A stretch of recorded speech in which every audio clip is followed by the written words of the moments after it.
Piyush Goyal, India's Minister of Commerce and Industry, Shalom, Namaste, and welcome.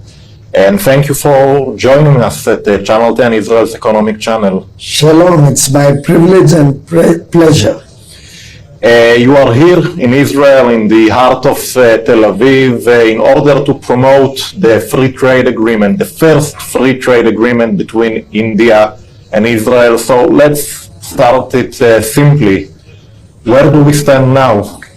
Today, Minister Barkat and I have discussed and finalized the terms of reference, and we have just executed the document, which is the first step before we begin negotiations between Israel and India for a robust, balanced, fair and equitable free trade agreement which will lead to the shared prosperity of Israel and India. You know, Israel and India had conversations on and off since 2010. What is the difference this time? I think the difference comes from our leaders, Prime Minister Modi and Prime Minister Netanyahu. Both have discussed and decided that we should strengthen the relations between Israel and India, two countries who share a very common history, two countries which complement each other with their respective strengths. Israel brings a lot of innovation, India brings a lot of talent, and together India and Israel become a force multiplier. So today, as you said, it's just the starting point. There is a long way towards FTA. Well, there's certainly a long way, but with Minister Barkat and the close friendship that we both share and the discussions we've had so far, a lot of the possible areas of cooperation and collaboration have been finalized. We have both agreed that we will not waste our time on areas which are sensitive to each other and which need not be a part of the FTA, but focus on areas where we strengthen each other. So we can do it quite fast. It need not be a trot, it can be a run. We need not go slowly, we can do a fast-paced negotiations. Are there any specific sectors of the Israeli economy that you find particularly interesting? Well, I'm most impressed and amazed at the wonderful work Israel has done in research and development, in innovation, in the wonderful work they have done on agri-tech, water technologies, cyber security, artificial intelligence, and therefore I find huge potential to leverage the innovation of Israel, given that India as a large country has a lot of talent, a lot of skill, which will be required to implement all of these technologies at scale, large scale. And as you said, free trade agreement is basically about mutual benefit. What Israel can find in India? Well, Israel will find in India the largest economic growth opportunity. We are a $4 trillion economy today. The world's top 5 economies, we are one of them.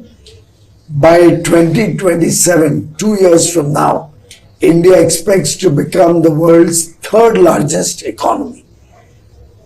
And by 2047, when we celebrate 100 years of independence, India will grow from today's $4 trillion to a $35 trillion economy. This is the delta of opportunity that India offers, this growth from 4 trillion to 35 trillion. I think it's a huge opportunity. 1.4 billion aspirational young Indians who are powering the India growth story the fastest growing large economy in the world today. I think it's a great opportunity for Israeli innovation to work at large scale, enjoy the benefits of a large market, and enjoy the fruits of being economical at scale. Just to give our viewers some context, 2 years ago, the trade between Israel and India peaked at over $10.7 billion.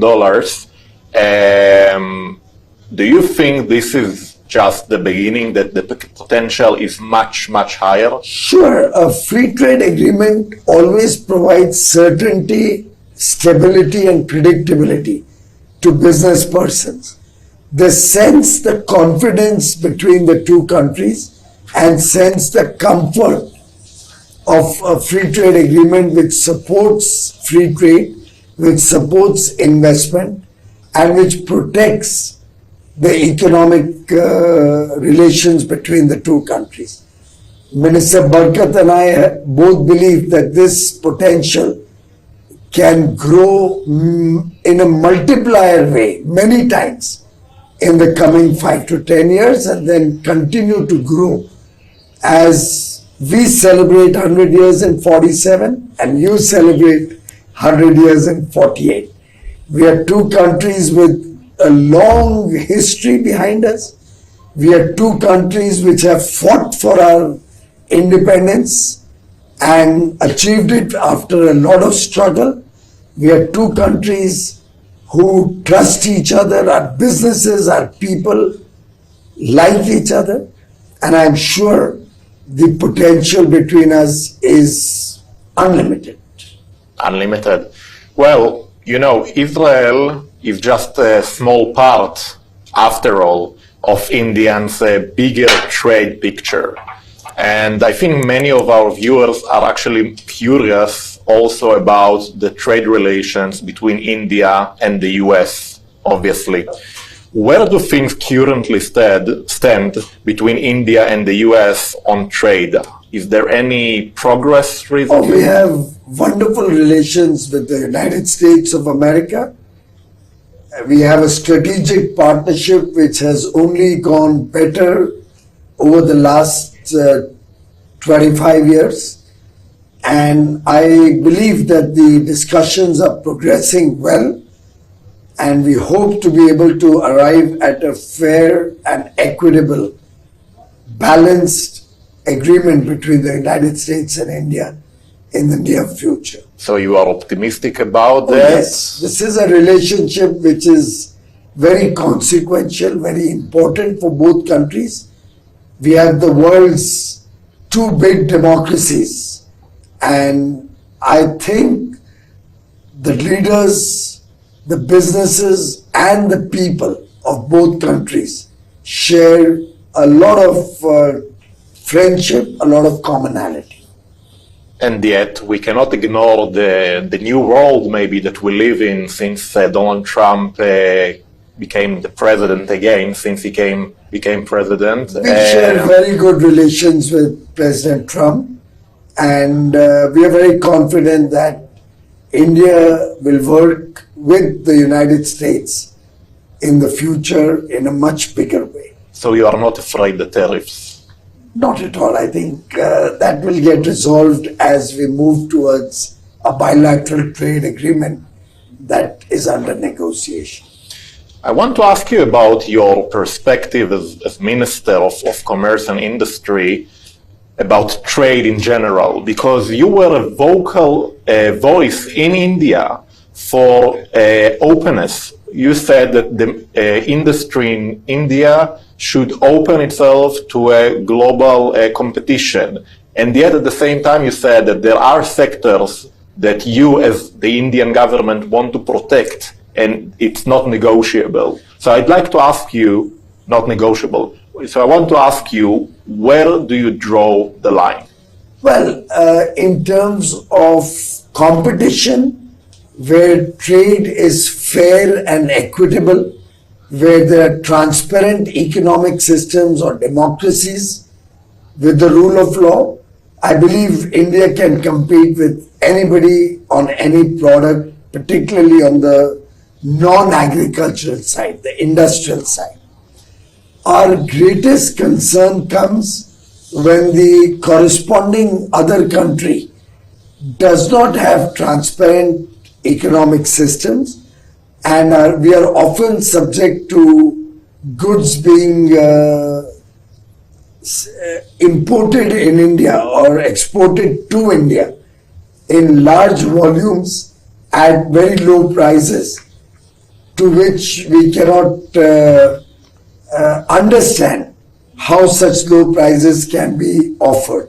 So those are the areas, or those are the countries with whom we are concerned as far as industrial goods go, where we don't see transparent or fair trading practices. In terms of agriculture, dairy, marine products, these are the areas where a large Indian population is dependent on their income, and their lives are dependent on the income from farming, from fishing, and those are the areas where we have some concerns which we have to protect.